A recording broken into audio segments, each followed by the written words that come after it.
you get a chocolate? I did not get a chocolate. I didn't get a chocolate. They They're were handing handing them out out. chocolate. Who made bring chocolate to you? No. House left has 0 chocolate.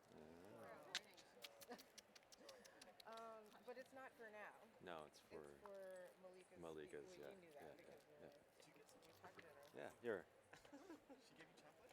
No, they're handing it out to everyone. They're handing them out to people because it's part of her talk.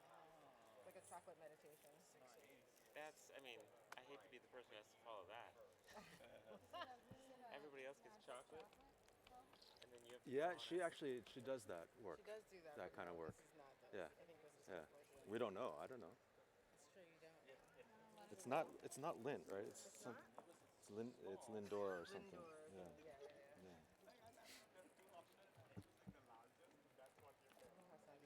Come on down.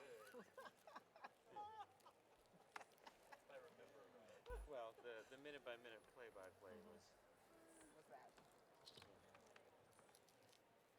Yeah, we did it, right? We followed the minute by We minute. did exactly what Yeah. was planned. My steps, guys. Look at my steps. That's exactly like the rider.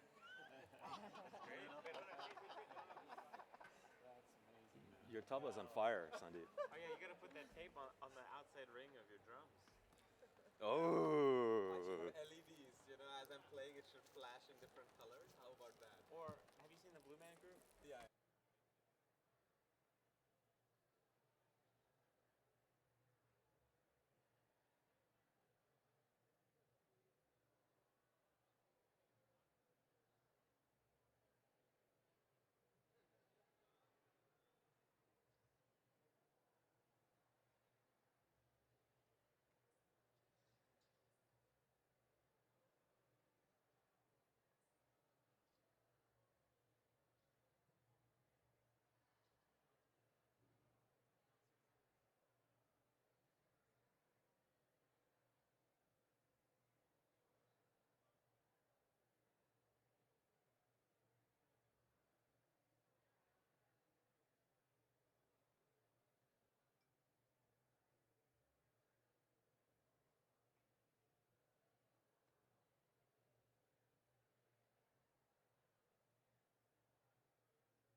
I listen to Mike.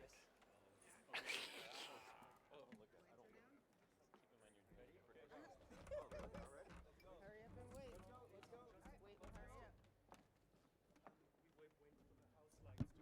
Yeah, house lights go down then we Have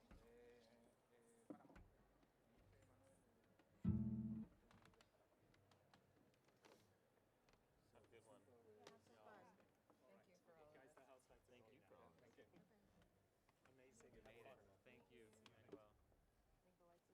I think the lights are down. I'll see you guys on the other side. Yeah. Okay, cool. I know, right?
Hello, everyone.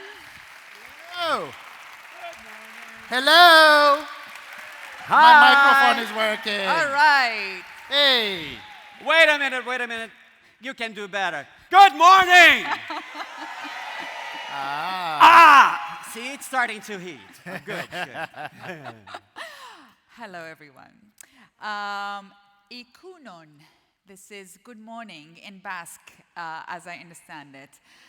My name is Zainab Salbi. I am one of your co-hosts today with my fellow beautiful friends here. Bright colored shirt people.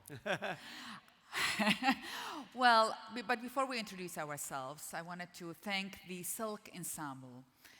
They remind me of the saying and of the prayers that we are all part of the one.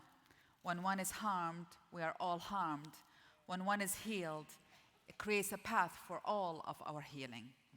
Now, the Silk Ensemble is created by Yo-Yo Ma, which includes musicians from different parts of the world, from the Silk Road, of their own traditional music and instruments, and they came together to curate beautiful music, as you said, as you heard today. Art is part of the Wellbeing Summit. It's actually art is part of our lives, and it's going to be integrated in every aspect of our gatherings here today.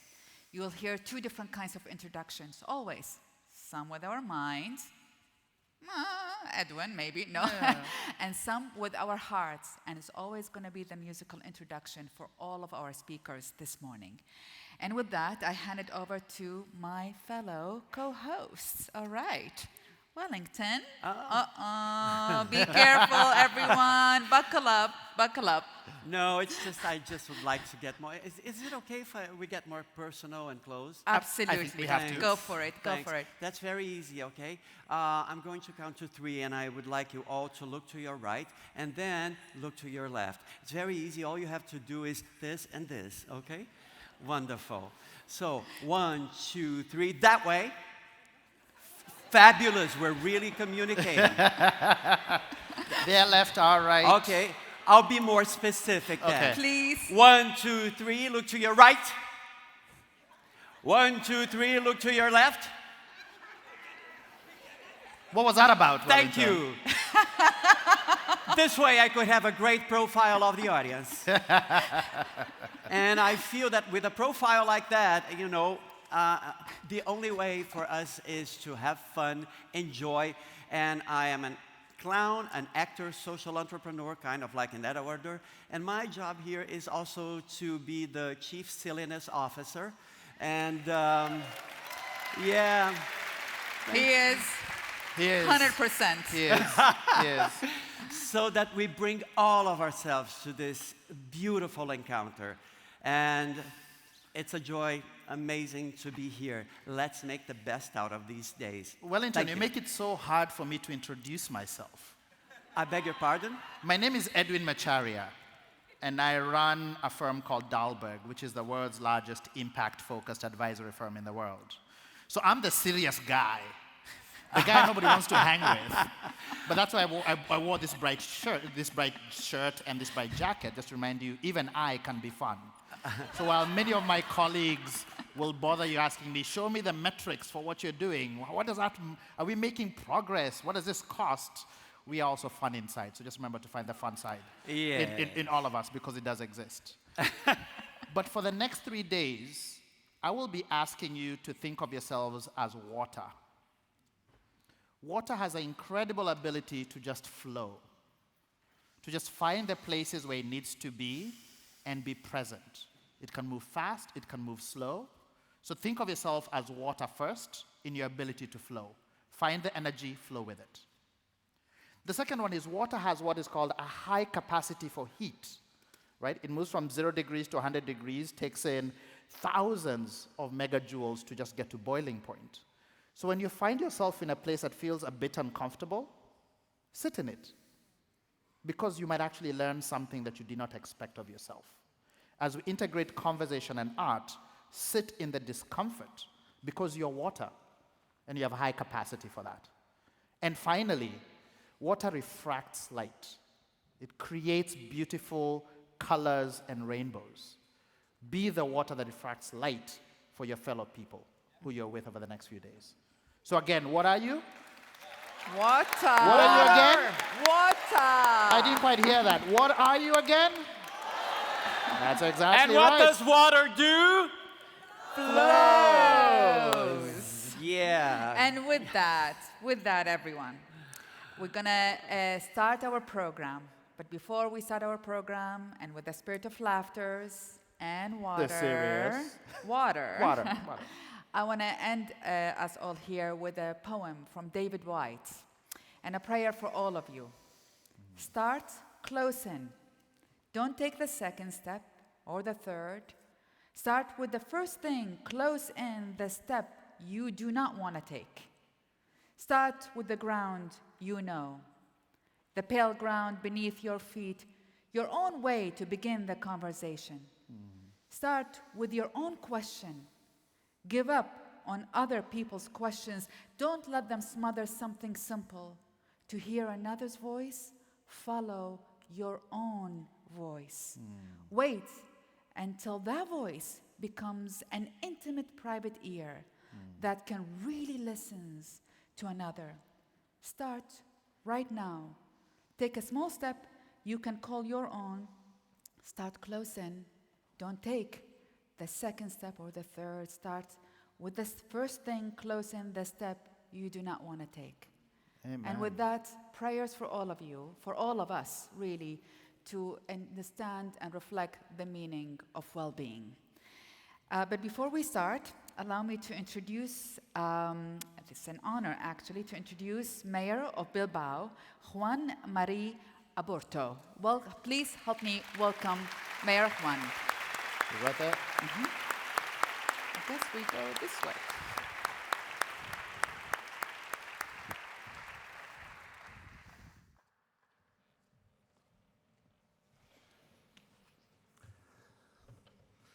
Foru diputatua, jaun Andreok, good morning, buenos días a todos y a todas. Egun on guztioi. Before my words in English, I would like to tell you that I am going to use as well our own language, the Basque language.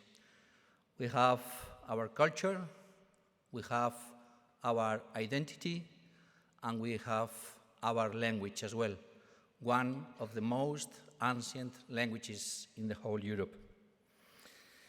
Doña Casilda parkean egin dugun ongietorriaren ondoren, zuen aurrean nago berriz ere Euskalduna jauregi honetan, aldaketa sozialeko ongizatearen lehen gailurrari hasiera emoteko. Me dirijo de nuevo a ustedes en el inicio de esta primera cumbre del bienestar para animarles a profundizar en esa revolución silenciosa, pero necesaria, que supone impulsar el cambio social desde la perspectiva del bienestar humano, en el más amplio sentido de la palabra. After the welcoming ceremony held in Doña Casilda Park, I would like to come back to you at the beginning of this first Wellbeing Summit to encourage you to go deeper into that silent but necessary revolution that involves promoting social change from the perspective of human well-being in the broadest sense of the word. Over the years, Bilbao has made this commitment to human well-being in capital letters its own and has included in the Bilbao Charter of Values, a pioneering document that has become an international benchmark. And now that represents a clear commitment to the implementation of a new paradigm for the future in terms of economic and environmental sustainability and social justice. Since its foundation in the year 1300, Bilbao has overcome 1,001 difficulties, which have gradually forged the open, tolerant, and supportive character of the people of our city, of the people of Bilbao, accustomed to working together to continue advancing towards a better future for future generations.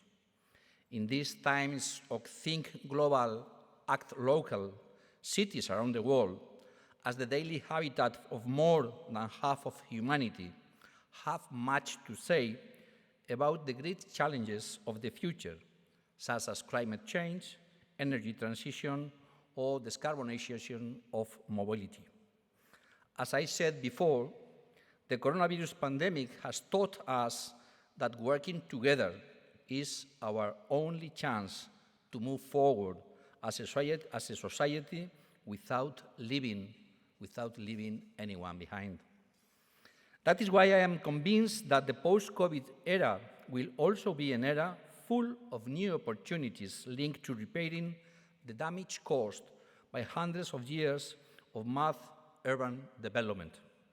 Of course, care for the environment must replace the depletion of natural resources. The improvement of living conditions for all people must replace the subjugation of some people by others. And confrontation must give way to cooperation at all levels, political levels as well. Each of these changes will close down some branches of human activity forever, but will give rise to new needs of activity that will help us to build a hope for the future, linked to culture as the most sublime expression of the human being, to solidarity, and to physical, psychological, and emotional well-being. For all these reasons, Bilbao is pleased to host this first edition of the Welfare Summit for Social Change, which I'm sure will help to set the roadmap for this new revolution in the making. Thank you so much. Enjoy the city and good conclusions for this summit.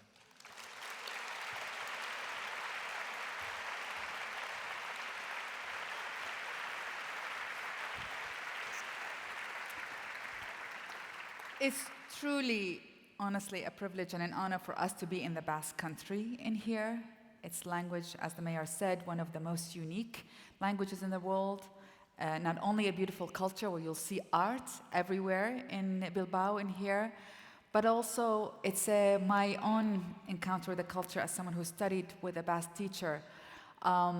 It's a culture of reconciliation and has gone through a lot of healing and a lot of love in the last few years, actually, particularly. So there's a lot for all of us and for the world to learn about healing from this region. And with this, I have the pleasure to introduce Ainara Basurko, Counselor for Economic Promotion in Bazkaia Government. So please help me welcome Ainara.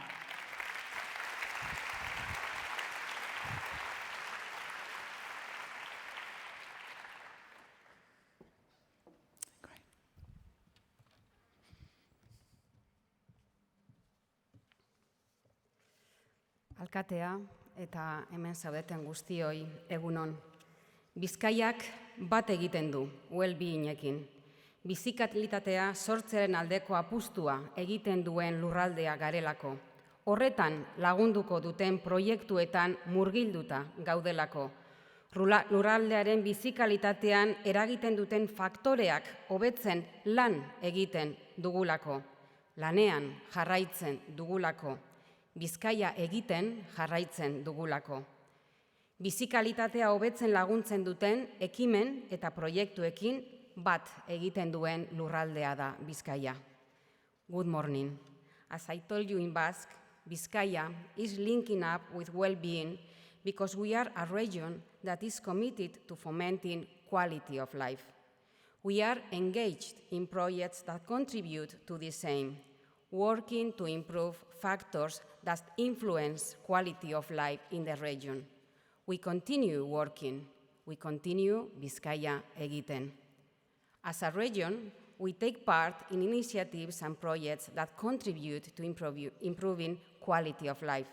Today, Bilbao, Bizkaia, is the location chosen to hold the first Wellbeing Summit for Social Change, an event that brings together world leaders over the course of several days to make advances in the collective and individual well-being of those working on the front line of social change.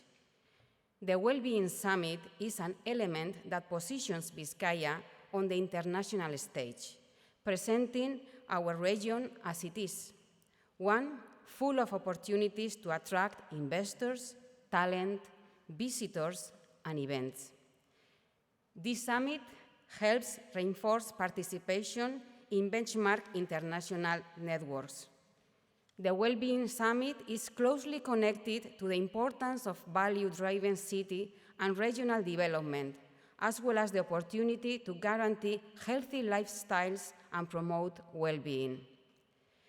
If there's something key in this objective, it's the promotion of our language and culture. They characterize society and our way of viewing the world.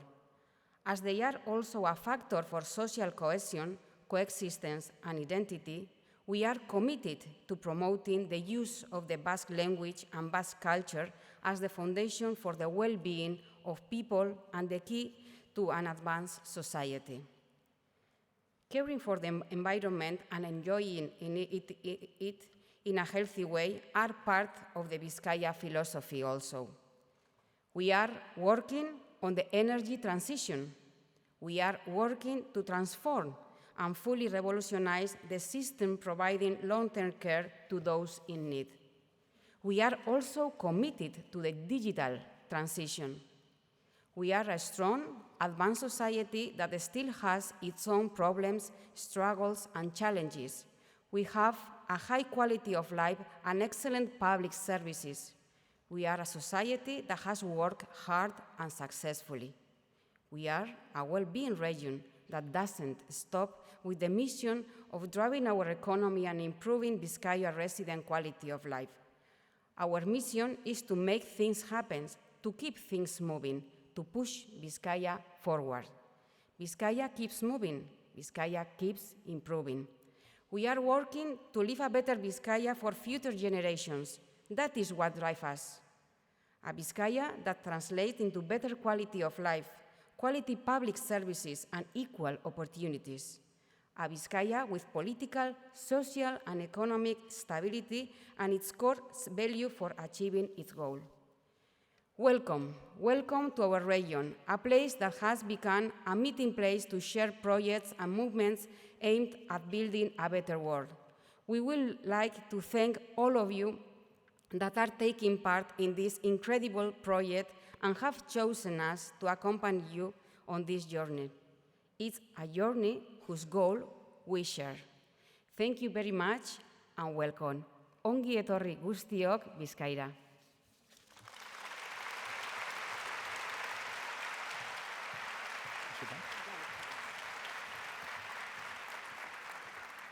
Thank you for that warm welcome. I think we've all been incredibly impressed. My first time in Bilbao, and I've truly enjoyed being in this great space. So thank you, Mr. Mayor, thank you, ma'am, for welcoming us formally to be with yourselves. We're now going to begin a series of conversations from the stage.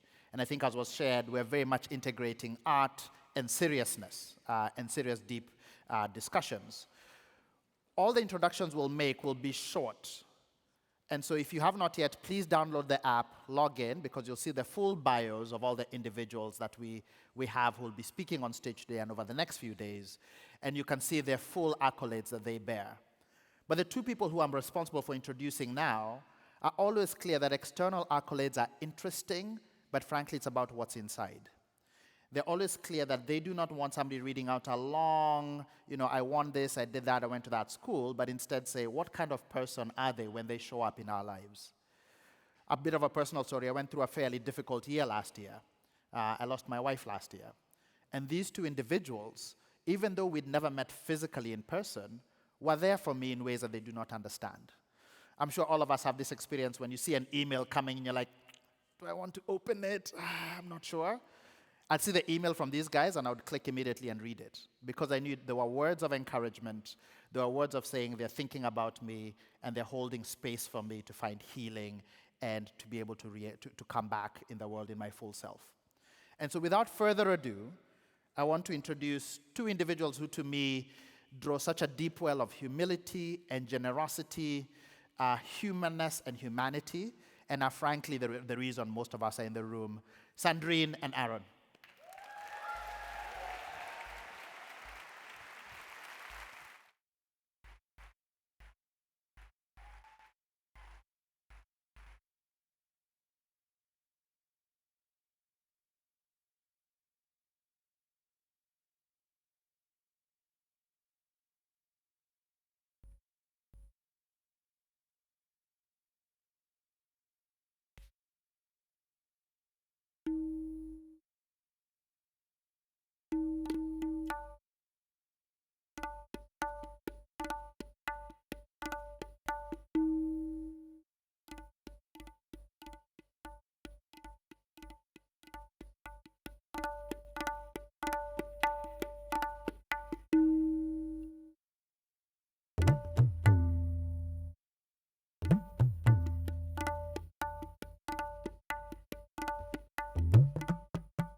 Thank you, everyone. Wow, it is super, super exciting for us to finally be here today, and then to see all of us that are gathered together in Bilbao. Welcome. We are very excited to welcome you all from 60 different countries, from Africa, India, Asia, America, Latin America, Europe, Spain, Biscay, and Bilbao. Thank you for being here. You've done such a great job for coming over. You are part of institution, art institution, foundation, grassroots organizations, governments, corporations. All together, we are going to make these 3 days very special moments. We are very excited to welcome you, and most of all, we feel very grateful to have such a wonderful group of caring and loving people in this room. So why are we here? Inner well-being has always been important, and even more today. Many of the people in this room know this in our personal lives and in our work. It's what allows us to center ourselves moment by moment. It allows us to find balance. It allows us to trust and have confidence. It allows us to be more deeply in relationship with one another. It strengthens our courage and allows us to be present with our fears. In our work, it allows us to build more meaningful collaboration and unlocks much more profound innovation. Today, we need these inner treasures of humanity in our own lives and to meet the great challenges that our society faces. 10 years ago, this topic was taboo and not important.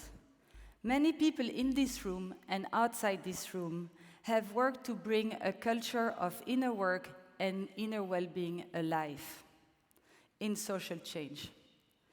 This has been brave and courageous work, taking our own journey and supporting others in theirs, even when some people would roll their eyes, thinking this work may not be necessary.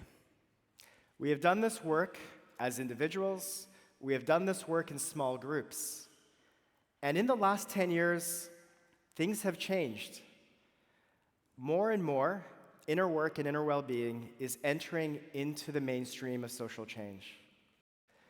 The next big step is weaving a culture of inner well-being, of inner work, at the heart of social change. And that is something that we can only do together as a community. And this is at the heart of the summit, building relationships between each other. And with that in mind, to be curious. We invite you to meet people that are sitting next to you, to deep listen to them. We invite you to be, again, curious, welcoming, and really mindful of creating new relationships. For me, as Sandrine and I were preparing for today, I was reminded of a personal story with actually someone who's in the audience here today. I hope she doesn't mind me calling her out, Sharon Rosen. So in 2007, I was at the Skoll Forum, and it was a moment in my life of a great deal of inner turmoil, of confusion, of really struggling in a number of different ways. Sharon took a moment of time with me, and we had not a long conversation, but a meaningful conversation. And her last words to me in that conversation touched me really, really deeply. She listened to me, which already felt wonderful to feel received. But then she said, "One day you will understand." Now, the words were wonderful and they were soothing, but it was really the way that she said it, with kindness, with gentleness, and with so much wisdom coming through. It touched me really profoundly, gave me hope, and shifted my experience over the next many months. Now, this is a very personal way that an experience at a gathering of people touched my life. We would love to hope for the same for everyone here at the personal level, and also with all the work that we are doing in the world. When I listen to Aaron's stories, it reminds me of a notebook that my husband has, where he keeps very special sentences that our kids share with us, and also memories of our holidays. It's one of the tools that I encourage you to have, writing down the special phrases that you will receive this week, the special names, experience you will have in a notebook, a mobile, or a piece of paper. It will enable you to go back to this week and bring you with this energy, back with this energy, and be able to continue this work that we all want to see happen in social change. The beautiful thing about keeping a notebook like that is it allows us to really treasure the things that emerge and allow us years later to then also come back and thank those people that touched our lives. So I'd love to say thank you to Sharon.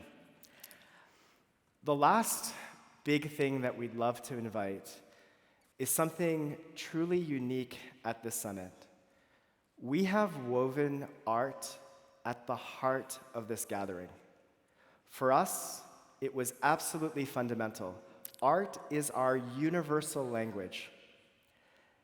Over the last few years, we've been working closely with incredible artists, with incredible arts institutions, to explore this topic of inner well-being as it meets social change. There's a number of interventions that you'll see on stage, a number of moments, a number of pieces of work through the city. In some ways, we have curated that into the experience for all of you. And there's also an invitation. Please go explore these pieces of work. It's a very different and much more profound way of exploring this topic. And for us, we are so grateful for the artists and arts institutions that have stepped in. We think that you'll find something truly special in that experience. Thank you all for joining us. We're super, super excited about these 3 days and can't wait to live it together with you. Thank you. Welcome.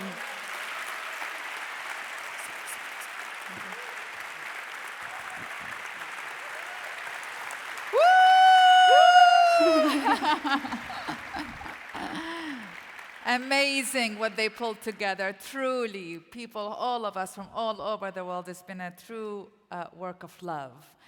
So thank you again for Aaron and Sandrine. I had the privilege to learn so much from our upcoming speaker. In his appearances on MSNBC, in his columns on Time Magazine, and in his many best-selling books, including most recent New York Times bestsellers Begin Again, James Baldwin, America, and its urgent lessons for our own. Professor Eddie Cloud is a professor at Princeton, a best-selling author, as I said, a commentator and who studies philosophy, religion, race, and so many more. So you are in for a treat, because I have learned so much from him throughout the years. Please help me welcome Professor Cloud.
Thank you, Maze. Thank you for an amazing time. It is an amazing moment to be in this space with you. I want to thank the organizers, Aaron and Sandrine, who worked so hard to make this possible. I want to thank the invisible labor, the people we don't see, who are making this event possible. You know, I'm a text preacher, so I have my notes. I'm going to read them. Is that all right? I've struggled with what I want to say to you. Over the last few weeks, years really, in the United States, we've had to struggle with the ugliness of evil.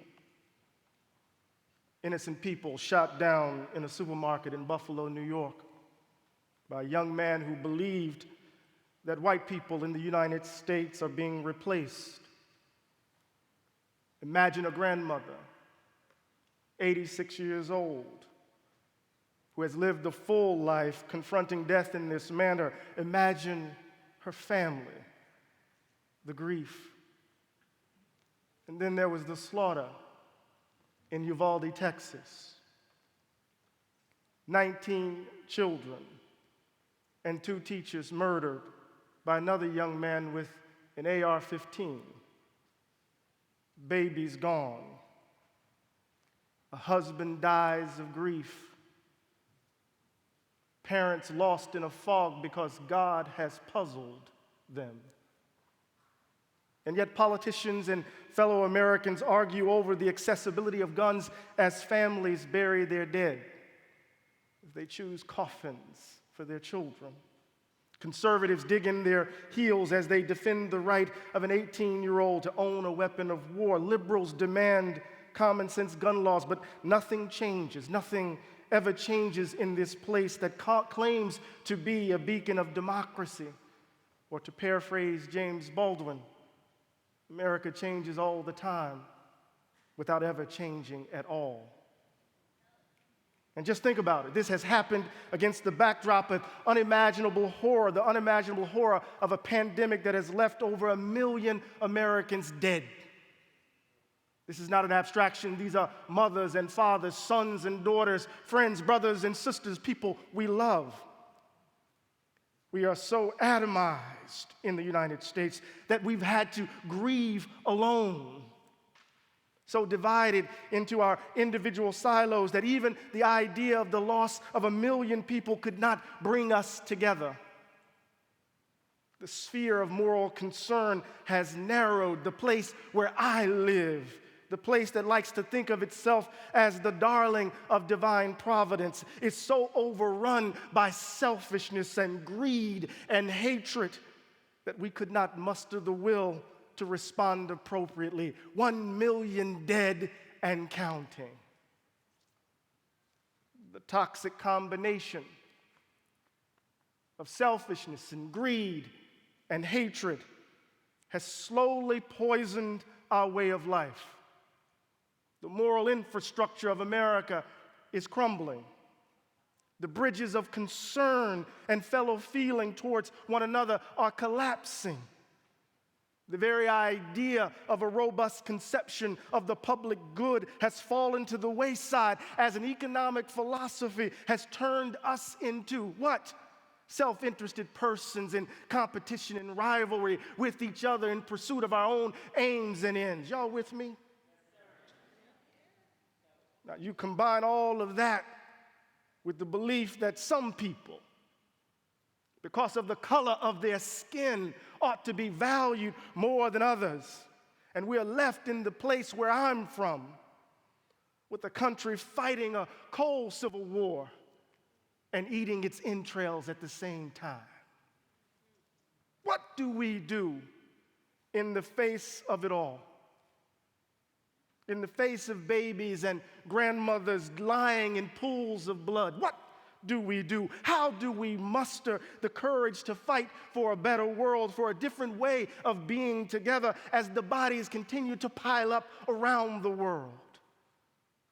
I found myself not too long ago reaching for Frantz Fanon's 1963 classic, The Wretched of the Earth. I taught it in my graduate seminar on the African American intellectual tradition. And of course, we struggled with Fanon's view of violence, his description of the Manichaean world of the colonizer and the colonized, and his prophetic warning about the limits of a certain kind of nationalism, and his understanding of the transformative power of national struggle. But what struck me, after all of these years of reading Fanon, was the aspirational gesture in his chapter on national culture. Against the backdrop of liberation struggles, in the context of the traumas experienced and lived, Fanon called for a new humanism. Out of the ruins of the West, he declared, there must be a new kind of human being. One doesn't have to agree with Fanon's politics or his view of the role of violence to understand the significance of what he commends. We have to imagine the world differently. We have to be differently. And this doesn't require us to ignore the past or the ugliness of the present.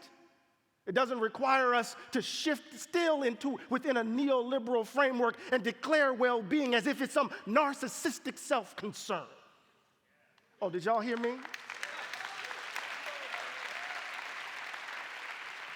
This doesn't require us to ignore the past or to ignore the present. The world as it ought to be must be imagined close to the ground in the world as it is. If we don't, hubris will hollow out our dreams. In this time of storm and stress, if a new way of being together is to emerge, we must understand that the imagination is the battlefield. To imagine a new humanism requires of us, of you and me, an honest confrontation with the ugliness of who we are, with the wounds that fester, all rooted in what we have done. No more lies. No more lies. And in the context of the place where I'm from, to echo James Baldwin, we must crack the American image and find out and deal with what it hides.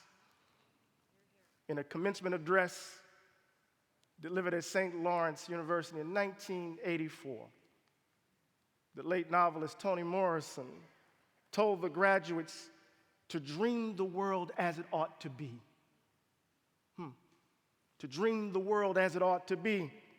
To imagine that no one should die because they can't afford health care. That every child, no matter the color of their skin or their zip code, should get a quality education. That every human being should be accorded dignity and standing and should be treated equally under the law. That no one should be seen as disposable. These are not the musings of radical madmen and women. This kind of world is possible. Morrison would say it was necessary. Necessary, quote, because if you don't feed the hungry, they will eat you.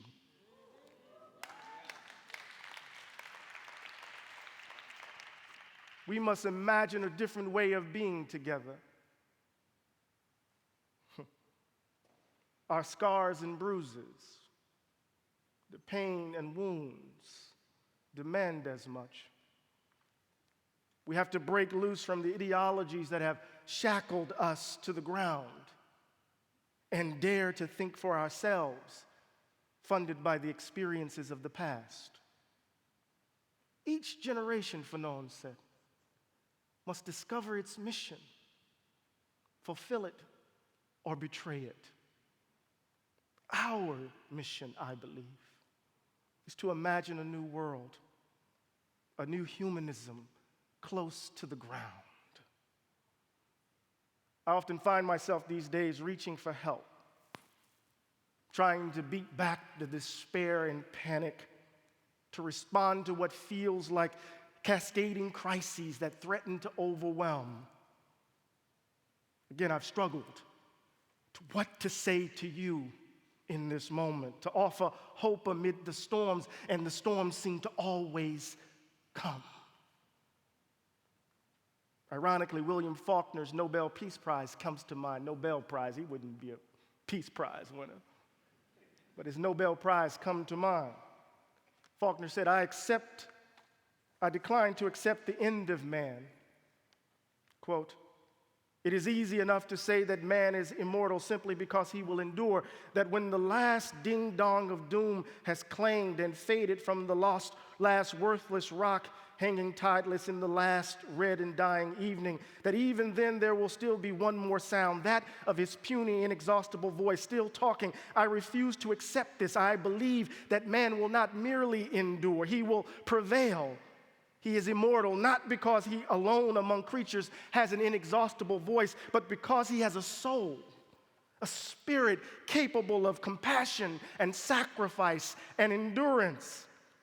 But if this is to be so, Wellbeing Conference, if this is to be so, Faulkner suggested, we must not forget the problems of the human heart. We mustn't forget the fears that drive us to idols and to the illusions of safety. If we do so, as he wrote, our griefs grieve on no universal bones.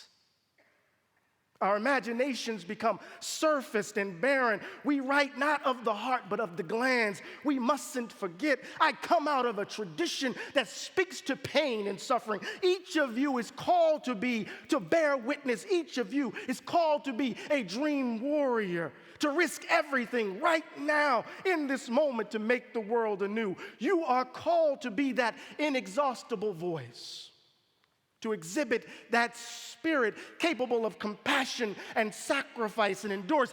Don't be selfish in the name of well-being. Fight for a better world. Do the work of being that inexhaustible voice and bring a new humanity into existence.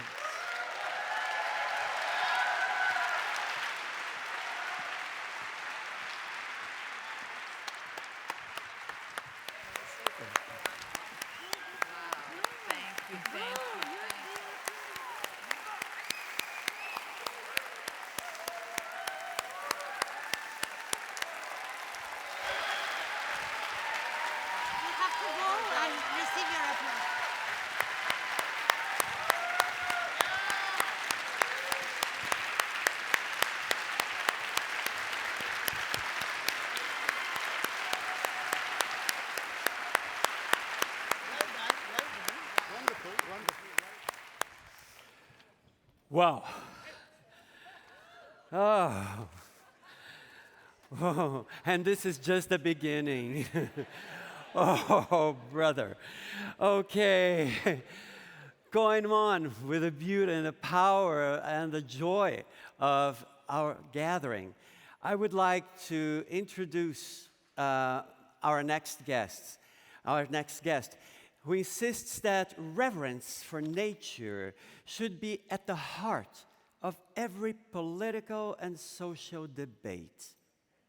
He's also a pacifist, and he really means it, because in his advocacy for peace, he walked in 1962 from New Delhi to Moscow to Paris to London and Washington, D.C., the capitals of the world's earliest nuclear-armed armies. And then he said, there's so much knowledge in this whole experience. Why not share it? So he founded Schumacher College. And I would like to invite you all to listen to the wonderful composition, 1-minute composition, that Mario Goto from the Silk Road Ensemble created especially for him, as they are creating these 1-minute pieces for every guest here. So we'll listen to Mario, and then with all our warmth, we're going to have the honor of receiving Mr. Satish Kumar.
Okay. Satish Kumar, ladies and gentlemen. Thank you. Thank you, thank you, thank you, thank you.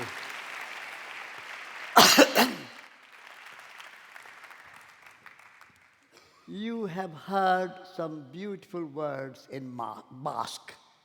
We are in Basque country. Now I would like to introduce you a few words of Sanskrit about well-being. It's an ancient prayer. Sarve bhavantu sukhina, sarve bhantu niramaya, sarve bhadrani pashyantu, ma kaschid dukkha bhag bhavet. Om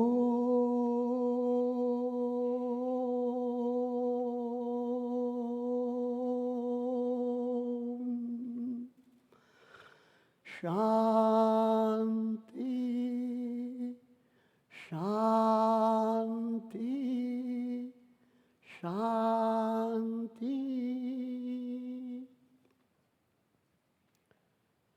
The word Shanti means peace. And we say Shanti 3 times. First, Shanti begins with ourselves. We have to be at peace and in love with ourselves. Can you love yourself?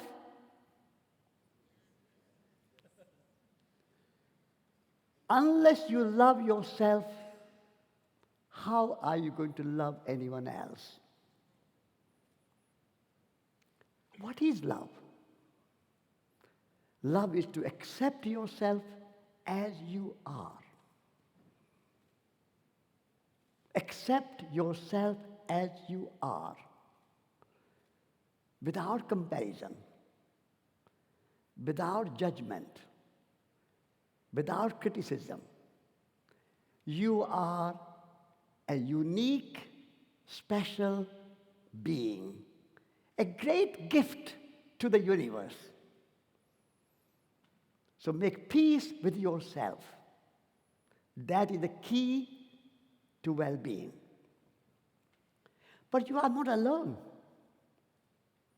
You are always in relationship. So make peace with all other people, whoever they are.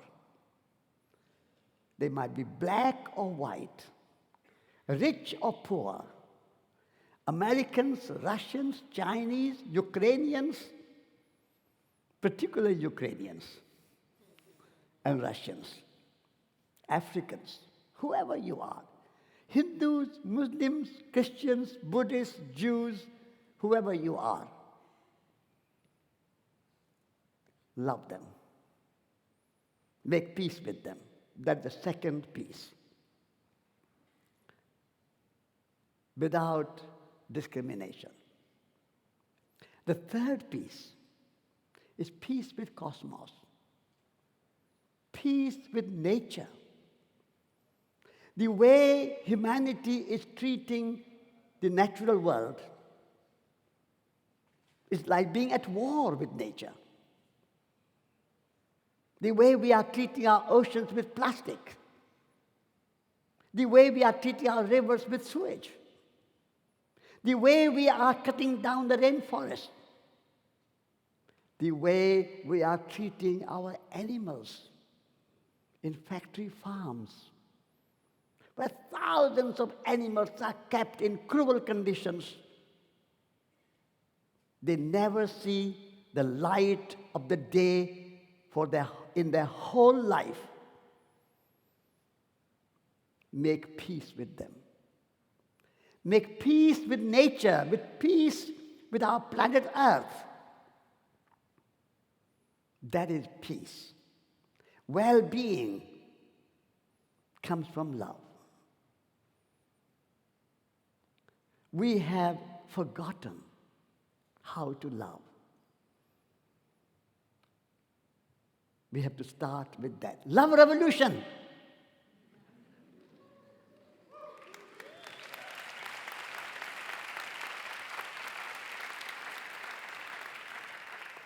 We have looked at nature as separate from us. We think nature means the beautiful Bilbao mountains and the oceans and the animals and the birds and the forests. We are not nature. We are separate from nature. If you want well-being, we have to say, we are not separate from nature. We are nature. Humanity, social change, yes, I agree with that. But humanity and people cannot be healthy and well on a sick planet.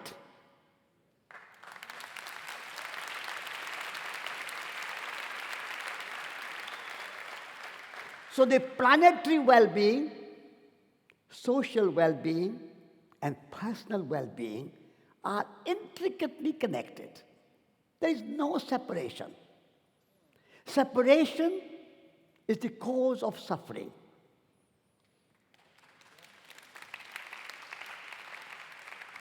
When separation and divisions and suffering ceases.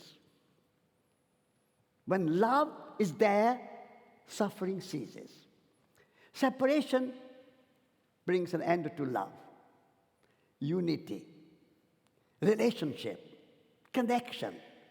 We are all interdependent. We are all interrelated. The moment we say nature and we are separate, then nature becomes only a means to an end. Nature we use as a resource for the economy.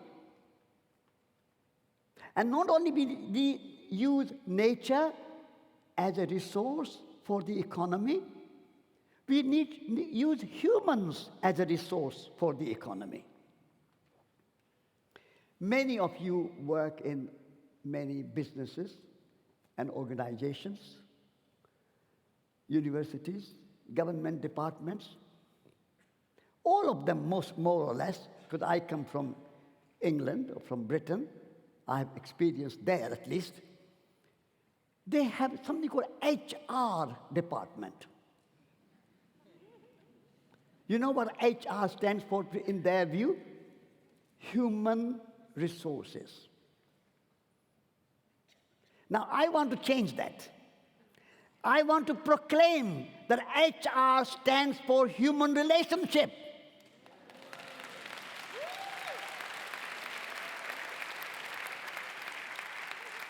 Humans are not a resource for profit and money and business and production and consumption.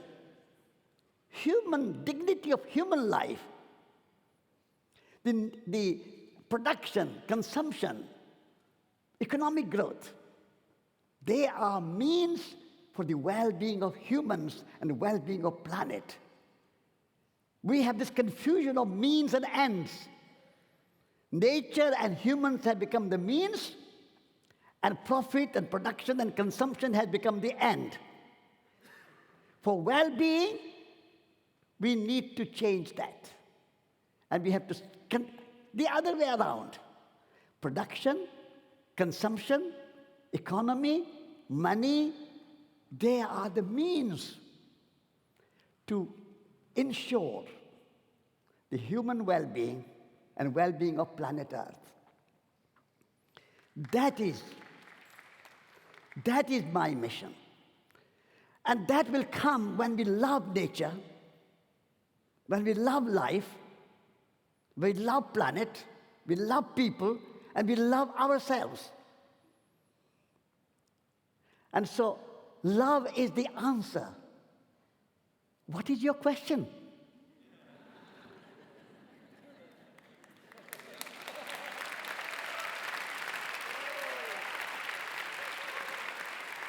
So we need to shift ourselves.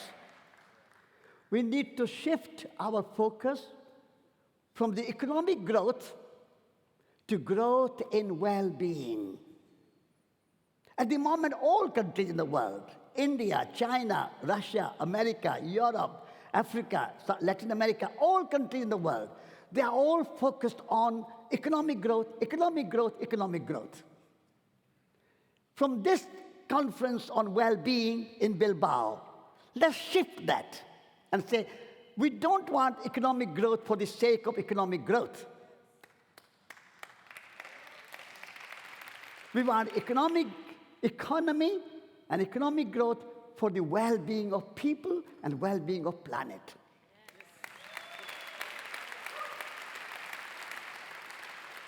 So let us shift our focus from economic growth to growth in well-being. That is our challenge to the world from this Bilbao conference. We want to remind all these industrialists and business leaders and government leaders, all of them, that it's not economy stupid. Economy is stupid. And economy should be in the service of humanity, in the service of planet Earth. And all our oceans and rainforests, they are sacred. Life is sacred. Nature is sacred. Nature is divine. if we are not able to take care of our planet Earth and we just use it for economic growth, we are sitting on the branch and we are cutting it. We are going to fall down. If you cut the branch upon which you are sitting, you are going to fall down.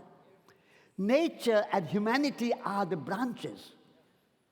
And we are cutting it in the name of economic growth and production and consumption and more production and more consumption. We cannot survive. So it's a very simple. Well-being is very simple. And that is, start with yourself. Now, in India, when we greet people, we bring right palm and left palm together. So right palm represents the world, the cosmos, the universe. The other, the left palm represents the self. And you bring together, you are bringing the world and the self together.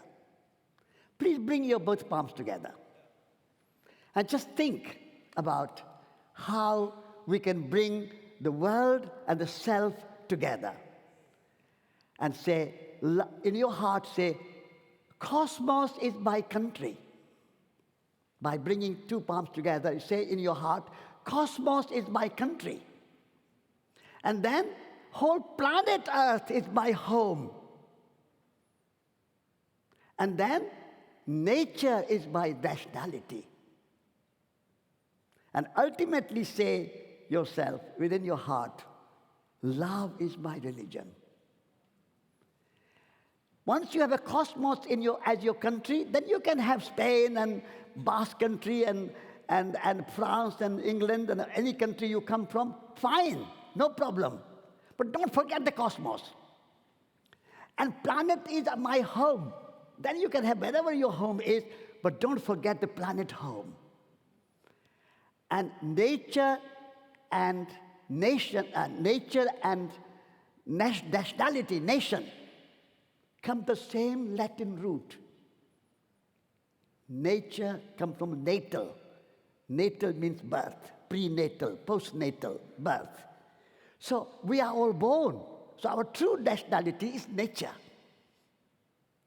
And all religions, Buddhism, Christianity, Hinduism, Islam, Judaism, Sikh religion, Jainism, they all speak about love.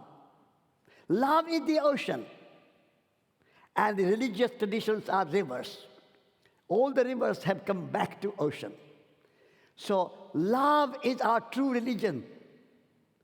That's the religion of well-being. Well-being will come when we are full of love for ourselves, for our fellow human beings, and for the planet Earth. Thank you. Thank you, thank you, thank you, thank you. Thank you, thank you, thank you. Thank you. It's my pleasure to be in this great conference. My pleasure. Thank you. Thank you. Thank you. Thank you. And enjoy the rest of the conference. And I congratulate the organizers of this conference for bringing us all together for the message of well-being and for love revolution. Thank you.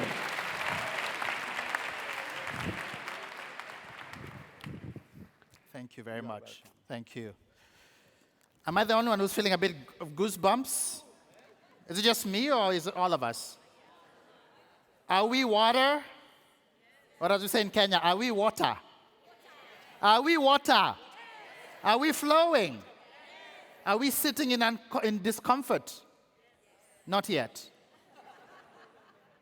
Are we refracting? Are we sharing our inner beauty with the rest of us? Are we sharing the ideas we are getting with the rest of the people who are here? Now remember, I'm the metrics guy, right? I'm the numbers guy. I'm the serious guy. There's an audience that is online that is watching a live stream of this session. There are also people, I believe now we're in hundreds and rapidly climbing towards thousands. There are also people who are sitting in the room with incredible social media reach. My good friend Sunshine, who's literally right at the front, right here with bright orange hair, has an incredible social media following. Anybody else who's in the room who has even 2 people who follow you, please generate this conversation. The hashtag is right here. The first time I saw this hashtag, I saw there was BS in the middle, and I was like, I'm not sure if I like that, but but it's okay, it's okay. That's the hashtag. Please use it. Let's amplify this conversation to everybody who is not privileged enough to be in the room. Today, coming right after me is somebody who I just met a few minutes ago, and she's such a ball of energy. She spent 40 years as a human rights advocate.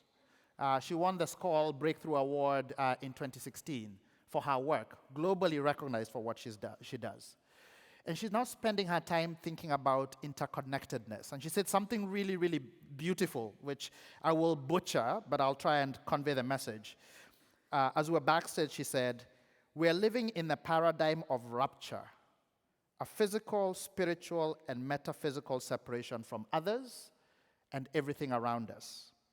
How do we redefine and find space for the paradigm of interconnectedness, of being together, of holding that space together?" So I invite Malika to join me on stage. Malika, if you could please come up. And as she's coming up, you've heard the incredible folks who are playing theme songs as people are coming on stage. And so we have Kojiro and Mark who will do a brief introductory song. And I've told the guys at the back, even I want a theme song. I want to kind of bop my way to a good jam. Welcome.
Whew. It's not every day that you get welcomed with that much grace. Thank you, Edwin, and that much beauty. Thank you, Kojiro and Mark. If you have your chocolate still, please find it and put it in your hand, and do not eat it until I tell you to do so. And if you don't have a piece of chocolate, no worries. Use your imagination.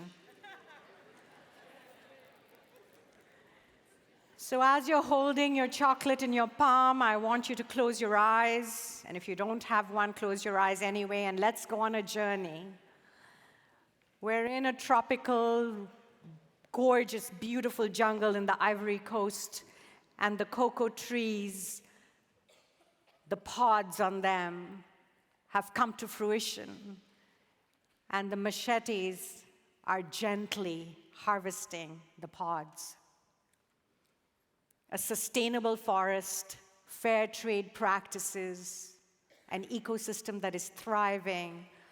The pods are harvested, the beans are fermented and dried, and then sent off to be roasted into nibs, turned into molten liquid, all of that then turning into pieces of chocolate molded into the shape in your hands with the wrapper and the design, and many, many, many humans along the way that have participated in creating this alchemy, this moment where you are holding chocolate in your hand. Feel the weight of it in your hand. Open your eyes and look at it.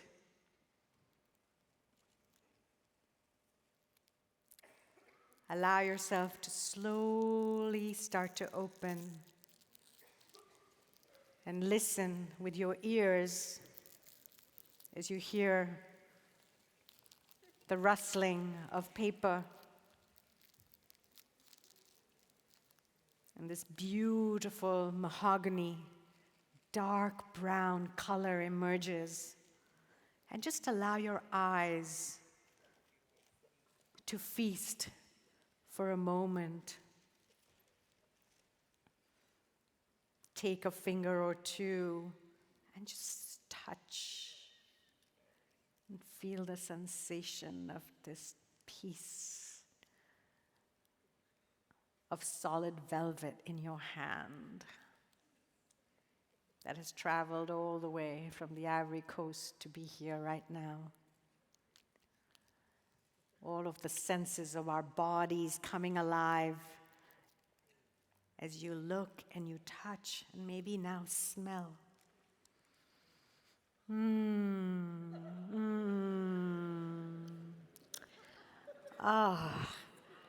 The spices, the sugar, the milk, the cocoa. Can you feel your mouth salivating? Can you feel the anticipation building? Are you getting angry with me because I'm not allowing you to eat your chocolate just yet? And just soak in this moment of this gorgeous, beautiful, alchemical piece that is sitting in your hands that brings together water, air, the sun, the earth, the plants. Many human hands, design, alchemy, creation. You are interconnected with all of that creation with this piece of chocolate in your hand.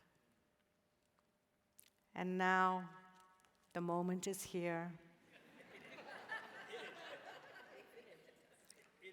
Maybe a lick.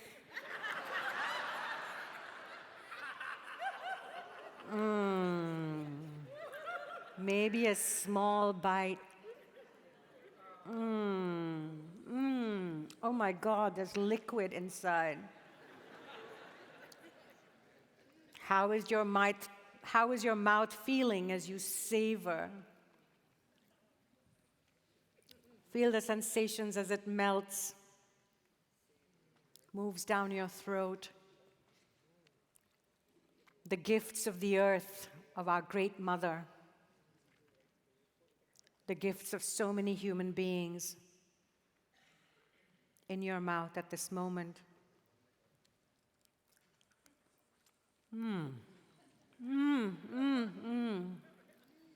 Imagine if every time we received something from the earth and from one another, imagine if we received it as this gift with our full selves, with our hearts, with our bodies, with our senses. Imagine if pleasure was at the heart of well-being. Imagine if the well-being of the forest and the cocoa trees and those who harvested the pods and those who made the chocolate and those who ate the chocolate here in Bilbao were connected. Imagine if our inner well-being meant the well-being of people and planet. Imagine if our collective liberation centered, this kind of pleasure and receiving and gratitude and sensuality and happiness and satisfaction. Imagine we just made it happen. Thank you.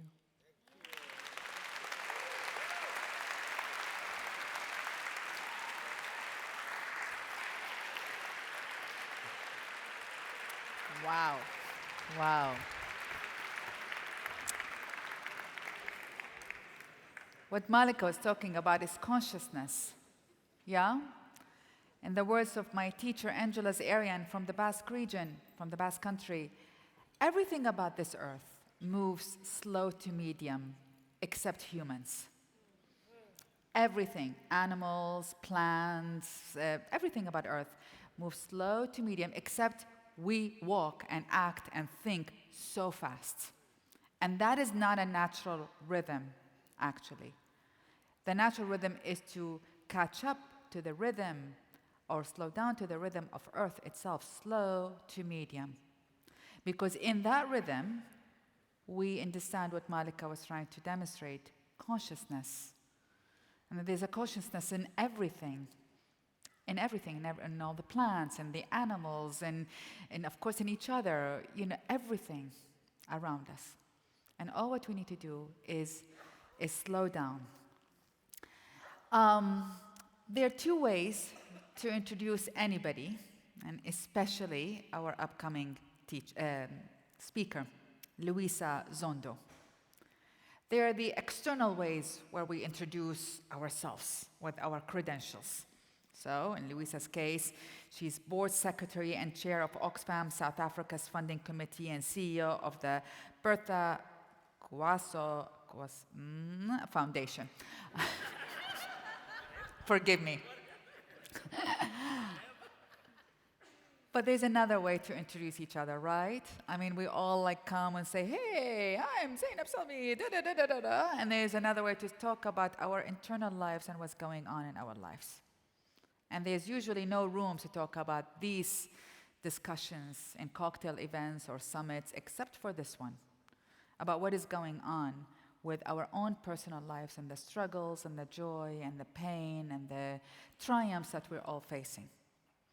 So what I'm so touched about Luisa is not only about her external life and her contribution to the world, but her own triumph of hope and love over the pain she encountered, which is, and this is a loss that I think any mother or any human, it's just most painful loss to lose one's child. And she transformed that loss, because her story, she will tell us about it, transform that loss into consciousness and how to integrate art and culture and activism to elevate attention to mental health and well-being, and primarily that of young people. And so there's so much to learn. It's not only the joy, it's almost so much to learn from the pain. So I'm so looking forward to learn of joy and of pain from Luisa. But before she comes, please help me introduce and welcome the musicians who will introduce her in their own language. Thank you so much.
Whew. It feels to me like with that, we just might as well just stay in silence and take each other in. What a beautiful introduction. Thank you very much. I'd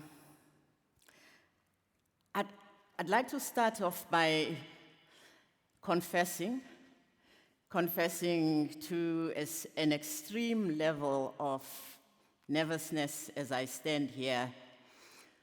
I'm particularly nervous for two reasons. The first is that I'll be sharing a personal story, and that it is quite messy and pain-filled.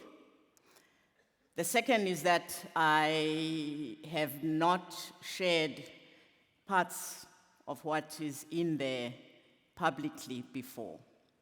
So I appeal to you that whatever you may be able to offer me as a holding, you give it over, and I accept it with gratitude.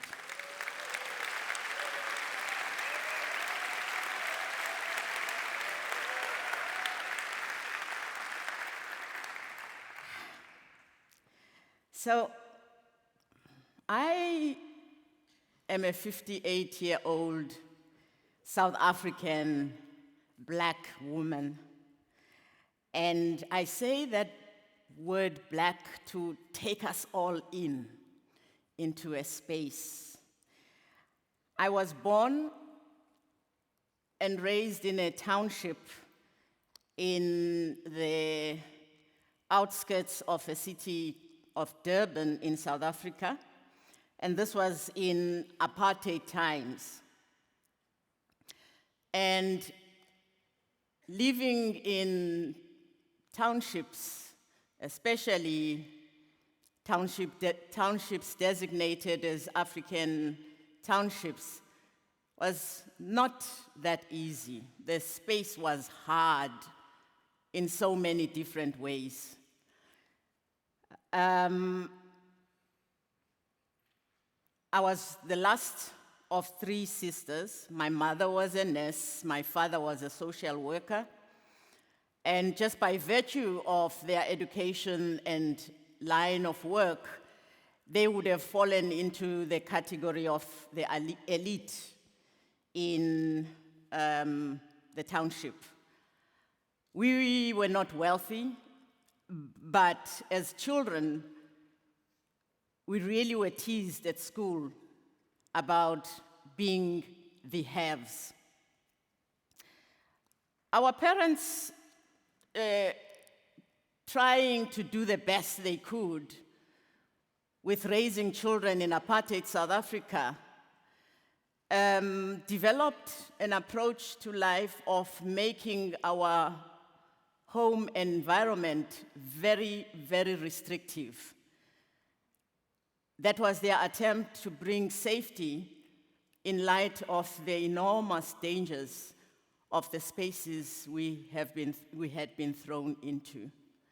So, visiting neighbors, playing and engaging with other children in the neighborhood were just prohibited, strictly prohibited, and so was playing on the streets. So we also always watched from the fence. This meant that as I grew up, I was a young person with a lot of closing up. In my whole being, there was a lot of closing up. And this closing up manifested itself in my whole life, and in very, very surprising and unforeseen ways, but with enormous contradiction as well. So much contradiction that at the age of 19, I was a mother to my first son and a married woman. At the age of 20, I had completed a 4-year law degree. And at 22, 2 years after, I had completed a post-grad law degree. And at the age of 24, my marriage had broken down in a bloody, violent incident. And 4 days after that, I was on a plane to study for my master's in law, with a major focus in human rights at the London School of Economics, and that was my first trip out of the country. And as these contradictions mark themselves, I recall the sense of leaving my 2 precious children, Sheikani at 5 years and Ricardo at 14 months, to go away for this 12-month period to study, laced with leaving a marriage. It didn't even occur to me that I needed some counseling, nor did it occur to anybody around me that this is what was needed in this space. I just carried on. At the age of 33, I fell in love with a good comrade of mine, and we had met in the struggle. He's a beautiful soul who to this day exudes goodness and infectious generosity and love and kindness. And 8 months into that relationship, we woke up to people who had broken into the house, and they held us in for hours. They tortured and beat us up, threatened to kill us. And they, at some point, removed me from where Kumi was, and he reports about that incident afterwards and says it was the longest 2 hours of his time. I, of course, had protection to some extent, in that my mind shut off what they had done. And so I was informed by Kumi that the pain that I was carrying in my elbow would have come from the beating up and the dragging as they were dragging me out of the room. So even in that instance, even though I was the CEO of the South African Human Rights Commission at that time, I couldn't bring myself to walk the journey of counseling. I couldn't see myself through sitting and relaying what had happened to me to anybody. So after the second session of trauma counseling, I dropped it. And of course, there were consequences of all of that. The unintegrated memory involved me in reenactments of that incident. And unfortunately, Kumi bore the brunt of those reenactments, as they would happen in the night, and he would be positioned in the reenactment as the assailants. So this shutting off I'm telling you about is emerging in all these ways. But then my 25th 4-year-old son gets to be admitted to rehab. And that's where everything shrunk and expanded for me. I became the smallest entity as I prayed huge prayers, didn't know what to do with myself. And that's where I was thrown into a journey of deeper inquiry, a journey of spirituality, a journey of openness to the meaning of life, openness to self-relatedness, self-suffering, the causes of suffering. And I went into it with hope. I built community around it. Community sustained me. And life has been a progressive engagement with the question of who are we? What are we called to do? What does it mean to be connected? On the 23rd of February this year, while I was at Oxfam, South Africa, serving as the acting executive director there, our precious son, Ricardo, who's a well-known and well-loved artist and known by the name Ricky Rick, he died. In his studio, he had hung himself. I lost all containers that made sense to me. Some 25 days into that, I was climbing Mount Everest to base camp because I had to make sense. I had to answer the question, what is the moment calling for? How am I to be at this moment? What is the possibility of continuing in this state? Of course, there was a huge outpouring of love from everywhere, literally everywhere.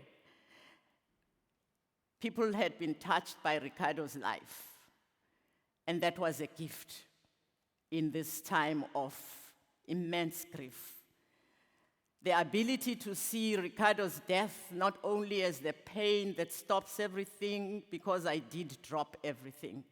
I dropped the job, I dropped everything. I just could not be. I didn't know. I didn't know who I was.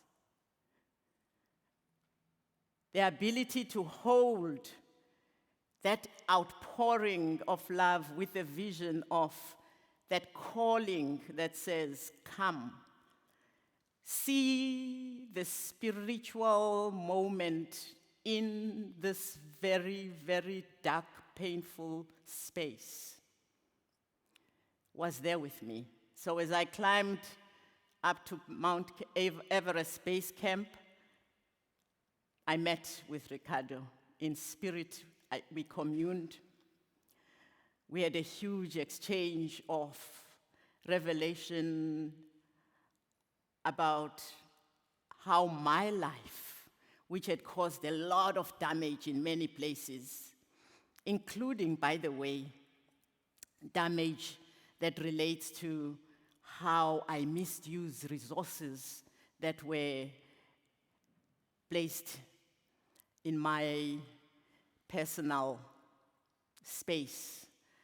I just did not manage money, resources in the way that would serve to the best of its possibility my family and the community that would have benefited. All of this came up in this encounter, which for me was a series of spirited moments that said Ricardo's legacy lives on in us doing the best that we can. And I continue to commit to the Ricardo Foundation for Artivism. Thank you.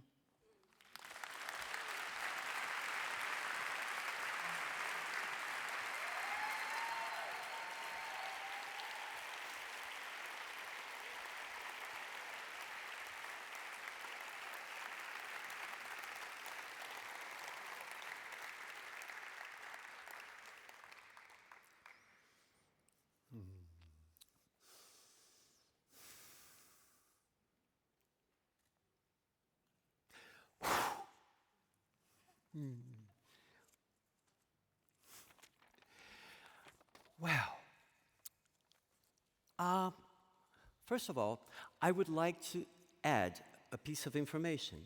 When I first announced Mario Cotto, the violinist, I didn't have the name of her partner, Maz Swift, also a violinist. So I would like to ask a round of applause for Maz.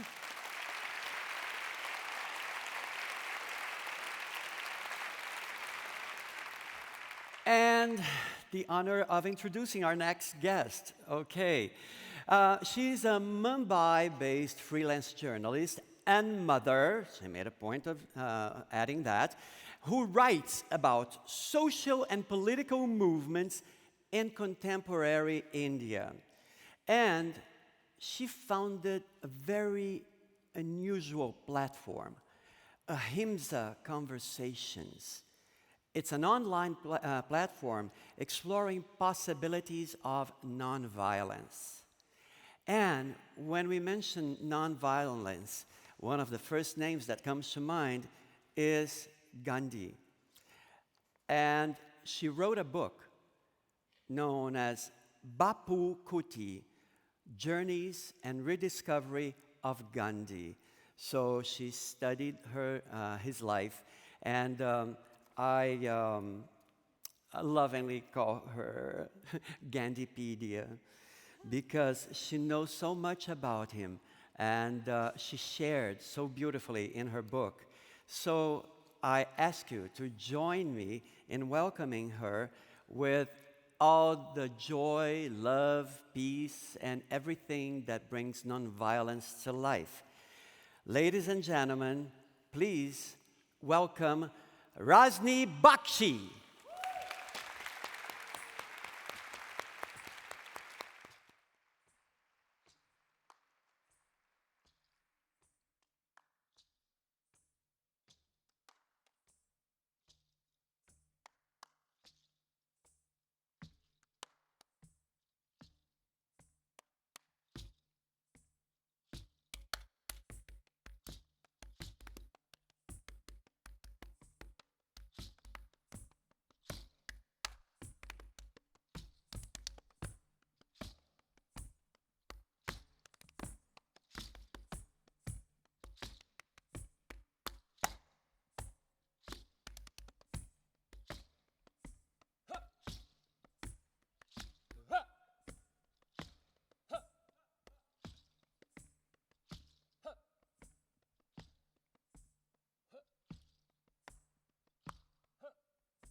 Thank you. Thank you.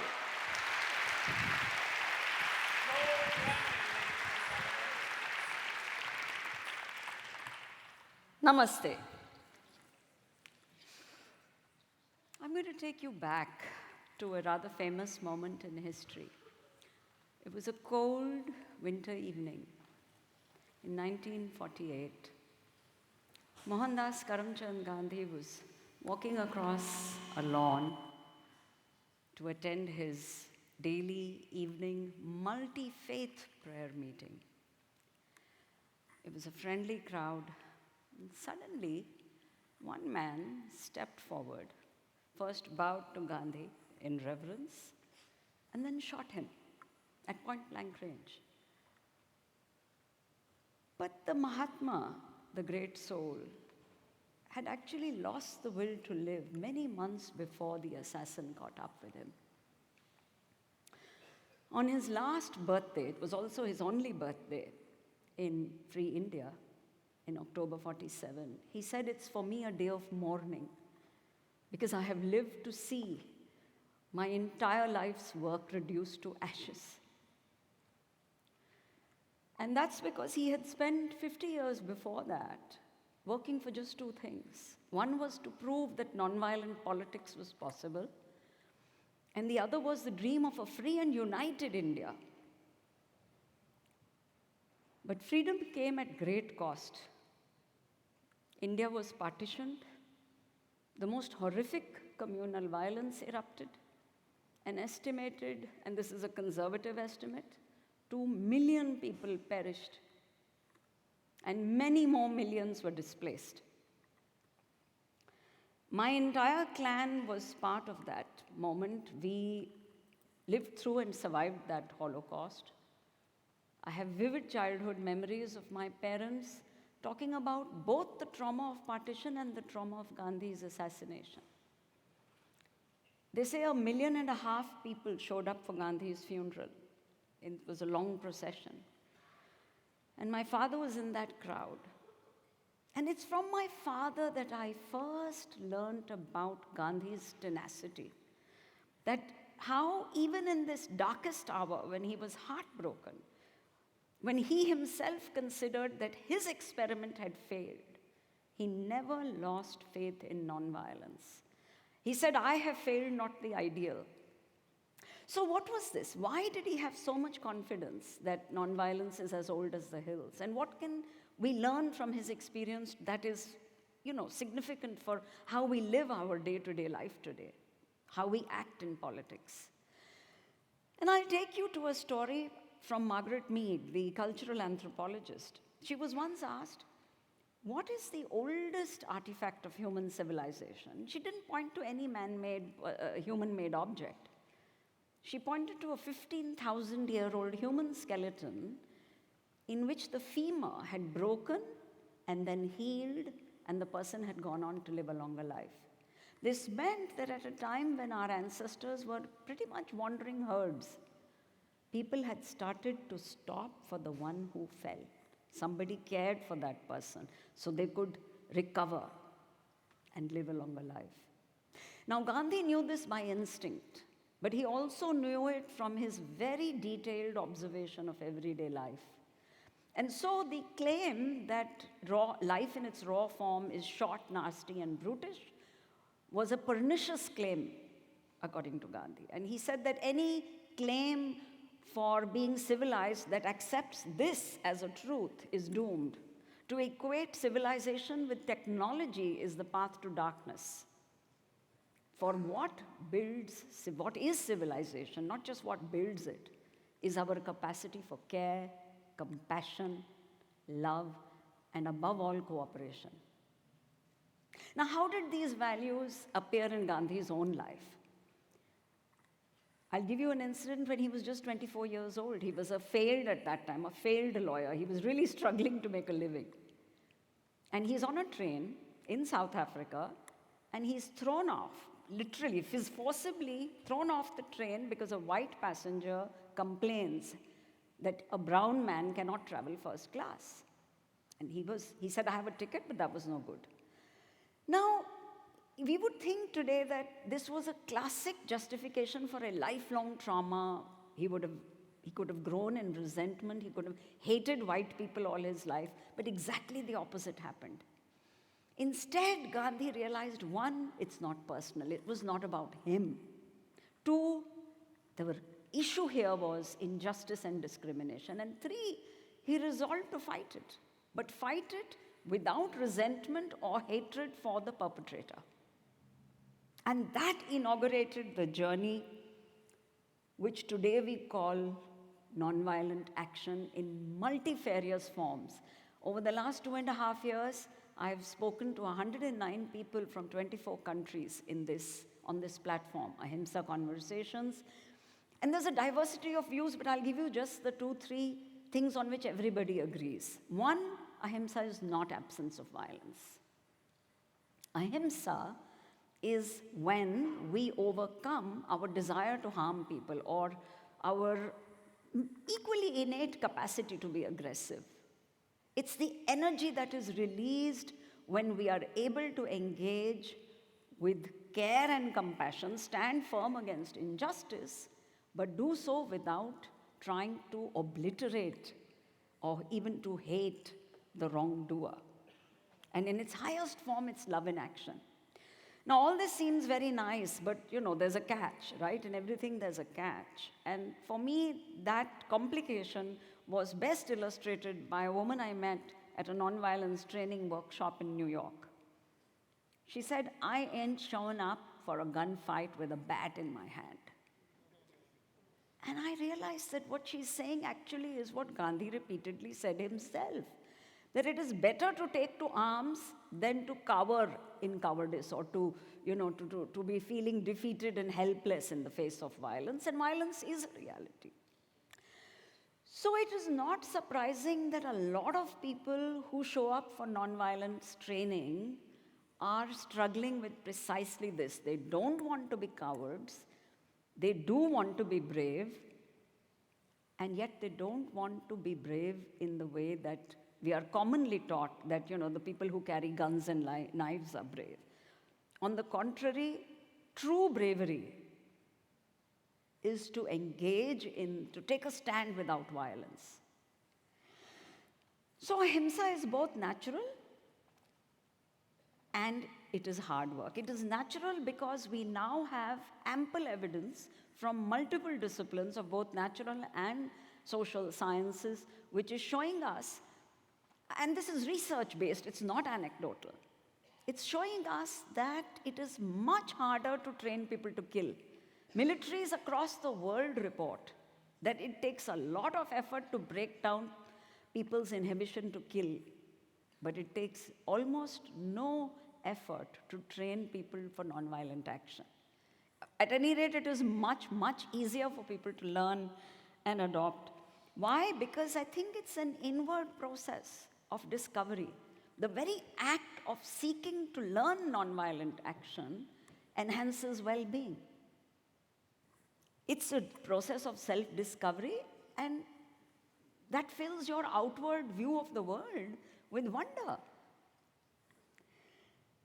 Now, how does all this connect to what we are here today to deal with? I mean, what we are trying to strive for, that we want to be effective change makers, and yet we also want to do it in ways that enhance our own well-being and that of the larger systems in which we engage. So here I have just one suggestion, that maybe we need to constantly reflect on what is the dharma of our karma. Now, to roughly translate, it means what is the civilizational frame in which we are anchoring our actions. If our frame is to accept that we are fundamentally violent, that yes, life in its natural form is short, nasty, and brutish, that we are descended from the killer ape, and so therefore, our capacity for violence is a dynamic, progressive thing, then I'm afraid we are going to risk individual depression and collective despair.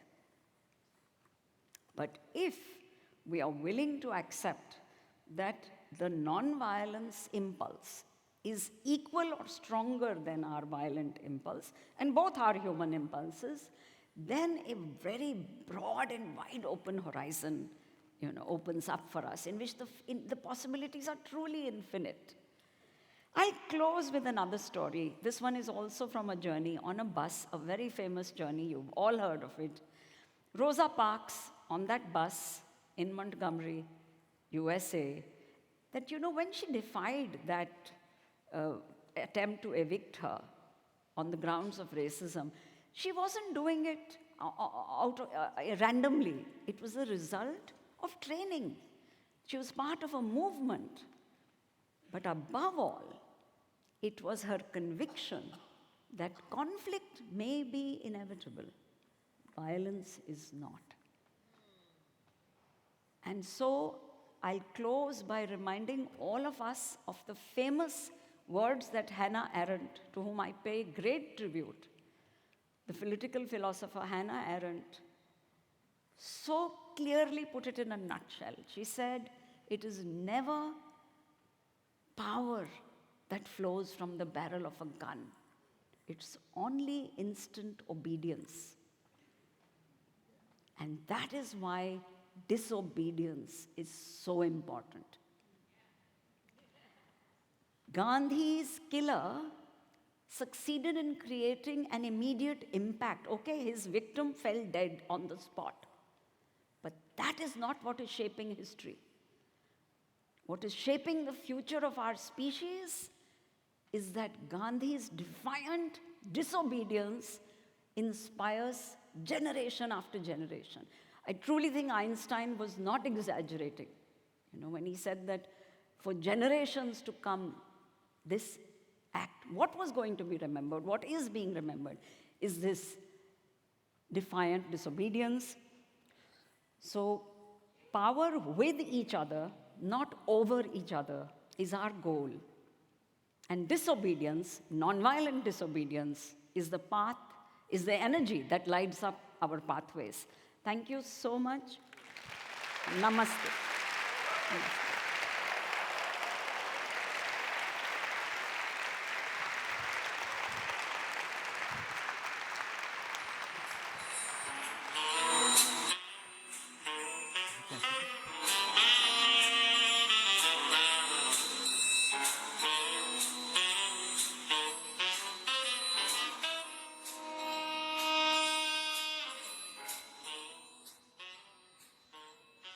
They won't give me my own theme song, so I brought my own.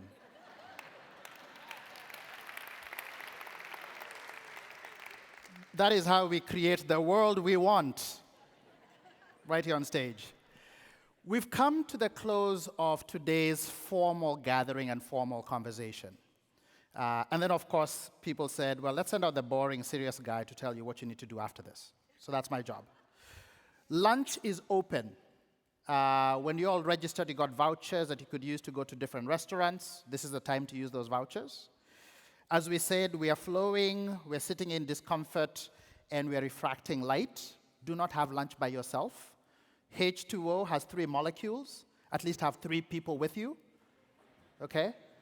There are WhatsApp families that have been created. Find each other, connect, because this is not only about those who are here sharing the wisdom. In fact, in some ways, most of the wisdom sits amongst yourselves. So find each other, connect, and get to know each other. There are creative labs and the fireside conversations that begin at 3 p.m. If you haven't signed up, please do so. Download the app, log in, sign up for the creative labs and the fireside conversations from 3 p.m. Then there's a session, Why Are We Here, from 5 p.m. All of this is in the app, so you'll get the exact location for that discussion. That's at 5 p.m. And then back here, we have a welcome cocktail leading into dinner from 7 p.m. And then to close the day, there are art experiences. Different artists will be putting together their shows and experiences today from 9:30 p.m. So when you go to dinner, have enough wine and vodka shots to just kind of keep you alive for a while. Let's go and support the artists who are out there putting a fantastic show for us and the Bilbao community more generally. Now, the other side to that is, unfortunately, tomorrow we have a bit of an early morning. Small problem. We've all been there. We've done this. There are early morning practices that are led by different leaders. Reggie Hubbard, I believe, I don't know if Reggie's in the room, led the one today. Reggie's right there. He's a good man. We should all get to hang out with Reggie. There's one tomorrow at 8 a.m. Again, the details of exactly where it is are they're in the app. And then we have immersion sessions tomorrow from 9 in the morning. So we'll be back here for those sessions. And that's it. Actually, that's not quite it. There's one more thing that needs to happen, which is Silk Road Ensemble are going to come back on stage and close us out, all of them together. I'm looking and seeing if they are coming out. They are coming out. I'm hoping they've taken my hint at doing kind of a theme song for me, but clearly nobody is. No. Silk Road Ensemble guys, please enjoy lunch We'll see you in the afternoon, and we'll see you tomorrow.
Bambole!